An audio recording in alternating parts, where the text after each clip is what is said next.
আসসালামু আলাইকুম, সবাই কেমন আছেন? Welcome my page home and sols.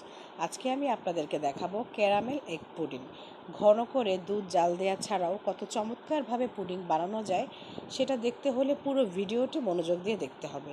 চেষ্টা করেছি একটা পুডিংয়ের A to Z এবং পারফেক্ট টিপস সহকারে একটি রেসিপি শেয়ার করার জন্য। অনেকের কমপ্লেইন থাকে ক্যারামেল করতে গেলে ঠিকমতো কালার আসে না, পুডিং নরম হয়ে যায়, পুডিং ঢালতে গেলে ভেঙে যায়, পুডিংয়ে ডিমের গন্ধ থাকে, কতটুকু দুধে কয়টা ডিম ব্যবহার করতে হয় সেটা জানে না। এই সব কিছুর সমাধান সহ একটি পারফেক্ট রেসিপি শেয়ার করব। চলুন দেখে নেওয়া যাক।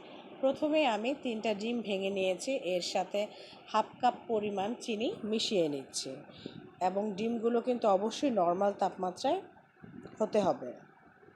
চিনিটা আপনারা আপনাদের টেস্ট অনুযায়ী বাড়িয়ে কমিয়ে নিতে পারেন। প্রথমেই যেহেতু আমি বলেছি আজকে ঘন দুধ জাল দেওয়া ছাড়া, তাই আমি ডানোর প্যাকেট নিয়েছি ডিলাইট। এটা খুবই টেস্টি হয়। এটাতে আমি দেড় কাপ পরিমাণ গুঁড়ো দুধ নিয়েছি 400 ml পানিতে নিয়ে ভালো করে গুলিয়ে নিচ্ছি। অনেকে বলে পুডিং থেকে ডিমের গন্ধ আসে, তাই আমি 1 চামচ পরিমাণ ভ্যানিলা এসেন্স মিশিয়ে নিলাম। ভালো করে ডিম চিনির মিশ্রণটা হয়ে গেলে আমি এক পাশে রেখে দিলাম। রেখে দেওয়ার পর এখন আমি চুলায় ক্যারামেল তৈরি করব। ক্যারামেল সিরাপটা আপনারা যতক্ষণ পর্যন্ত ঘন না হয়ে আসে ততক্ষণ পর্যন্ত নাড়তে থাকবেন। ক্যারামেলটা হয়ে গেলে বাটিতে ঢেলে নেবেন, সঙ্গে সঙ্গে গরম অবস্থায় ঢেলে নিলে সেটা সেট হয়ে যাবে বক্সে। কিছুটা সময় দিবেন।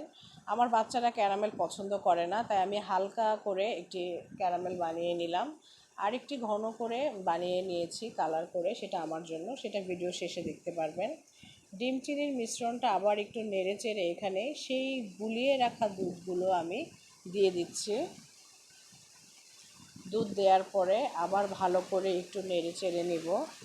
দেখেন মিশ্রণটি কত সুন্দর একটা কালার চলে আসছে, ক্রিমি টেক্সচার, দেখতেই খুব ইয়াম্মি লাগছে। আর ডানো ডিলাইট দিয়ে বানানো যে কোনো ডেজার্ট তো অনেক ইয়াম্মি হয়। এরপর হচ্ছে আমি একটা স্টেইনার নিয়ে নেব। স্টেইনারের মধ্যে হচ্ছে ছেঁকে যদি নেই তাহলে কোনো ডিম চিনির মিশ্রণে কোনো লাম্পস থাকে না এবং পুডিংটা খুব মসৃণ হয়। এরপরে আমি হচ্ছে বক্সটাকে ঢাকনা দিয়ে ঢেকে দিব। ঢাকনা ব্যবহার করে স্টিম করলে ভিতরে পানি ঢুকবে না এবং স্টিম করার জন্য আমি চুলায় একটি হাঁড়ি নিব। হাঁড়ির মধ্যে একটি কিচেন টাওয়েল বসিয়ে নিব, তারপর বাটিটা দিয়ে নেব। এভাবে যদি একটু নিচে কাপড় বা টাওয়েল নিয়ে নিলে পুডিংয়ের পানিটা যখন ফুটে উঠবে তখন পুডিংয়ের বক্সটা নড়াচড়া করার কোনো ভয় থাকবে না, আর সেক্ষেত্রে পুডিংয়ের নিচে ট্যাপ পড়ার কোনো ভয় থাকবে না। এবার কিছুটা পানি দিয়ে দিলাম। পানিটা এমনভাবে দিতে হবে বক্সের অর্ধেক বা তার থেকে নিচে, অনেক বেশি উপরে যেন পানিটা না ওঠে সেদিকে খেয়াল রাখবেন। আমি এটা 25 থেকে 30 মিনিট আঁচে ভাপিয়ে নেব। দেখেন একটা কাঠি ঢুকিয়ে নিয়েছি, ঢুকিয়ে নিয়ে এটা দেখলাম যে একদম পারফেক্ট হয়েছে। তারপর আমি এটা ঠান্ডা করার জন্য নর্মাল তাপমাত্রায় রেখে দিয়েছি। এরপর 1 ঘন্টা নর্মাল ফ্রিজে রেখে দেন মোল্ড আউট করেছি। দেখেন কত চমৎকার হয়েছে আমার ক্যারামেল এগ পুডিং। হ্যাঁ, এটা আমার বাচ্চারা ক্যারামেল পছন্দ করে না, তাই আমি হালকা করে ক্যারামেল দিয়ে নিয়েছি। ওরা ক্যারামেল ছাড়াই খেতে খুব পছন্দ করে এবং ডিপ করতে চাইলে ক্যারামেল আপনাকে অনেকক্ষণ চুলায় রাখতে হবে, পছন্দ মতো কালার আসার জন্য অপেক্ষা করতে হবে।